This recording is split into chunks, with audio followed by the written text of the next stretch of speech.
বন্ধুরা দেখো, আজকে আমি এই রুই মাছটা রান্না করব। তোমরা সবাই বাড়িতে খেয়ে থাকো এই রুই মাছটা। মাছটাকে হলুদ নুন মাখিয়ে রেখেছি, তারপরে ভেজে নেব। আর এদিকে দেখো আমি কি কি মশলা দেব। পেঁয়াজ ঘষে নিয়েছি, গোটা গরম মশলা রেখেছি, ফোড়নে দেব। এদিকে কালো সর্ষে বেটে রেখেছি। কালো সর্ষে একটু আগে থেকে বেটে রাখবে, তাহলে তরকারিতে একটু তিতো ভাব হয় না, নাহলে তরকারিটা একটু তিতো লাগে। এদিকে দেখো হলুদ গুঁড়ো, লঙ্কার গুঁড়ো, গোলমরিচ গুঁড়ো, রসুন বাটা, পরিমাণ মতো নুন রেখেছি, লাগলে পরে আর একটু দিয়ে দেব। এদিকে পোস্ত বেটে রেখেছি। এবার দেখো বন্ধুরা, আমি কিভাবে রান্নাটা করি তোমাদের দেখাবো। মাছটা আমি লাল করে ভেজে নিচ্ছি। মাছটা ভেজে নিয়েছি ভালো করে, দেখো মাছটা ভালো। এবার কড়াই গরম তেলের মধ্যে গরম মশলা ফোড়ন দিয়ে দিলাম, তারপরে পেঁয়াজ ঘষাটাকে দিয়ে দিলাম,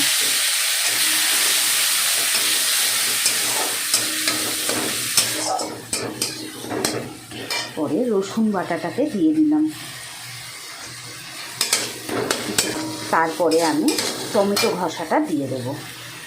পেঁয়াজ আর রসুনটা লাল করে ভাজা হয়ে গেছে। পেঁয়াজ রসুনের যে তরকারি করবে সেটা সবসময় খেয়াল করবে রসুন আর পেঁয়াজটা যেন ভালো করে একটু ভাজা হয়।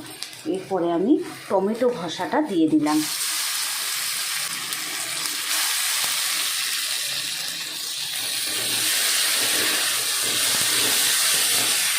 টমেটো ঘষাটা বেশিক্ষণ আমি ফ্রাই করব না। এরপর আমি দেব হলুদ গুঁড়ো, লঙ্কার গুঁড়ো, নুন আর গোলমরিচ।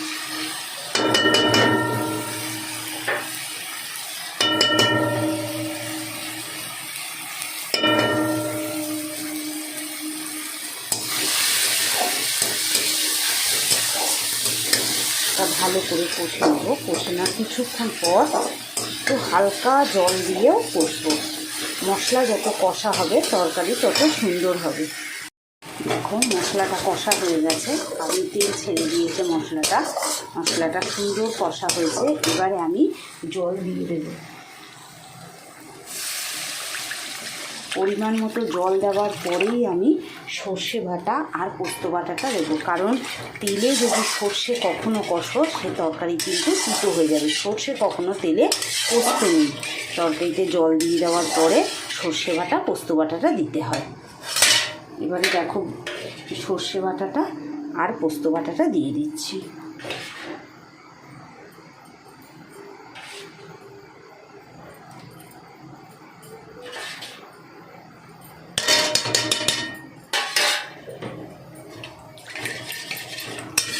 কিছুক্ষণ ফুটুক, তারপরে আমি মাছটা দেব। স্বাদ মতো নুনটা দেখে নিয়ে মাছটা দেব। শুরু করেছে, এখন আমি মাছের মাথাটাকেই শুধু দিয়ে দিলাম, কারণ মাছের মাথা যখন ভাজবে তখনও আস্তে গ্যাসে ভাজতে হয় এবং একটু মাছ দেওয়ার আগেই মাথাটা দিয়ে দিতে হয়, কারণ তার মধ্যে ঝোল নুন টুন সব ভালো করে ঢুকে যায় আর মাথার কাঁটাগুলোও নরম হয়ে যায়, তাই আমি আগে মাথাটা দিয়ে দিলাম। এটা ফুটছে, এবার আমি মাছগুলো দিয়ে দিচ্ছি।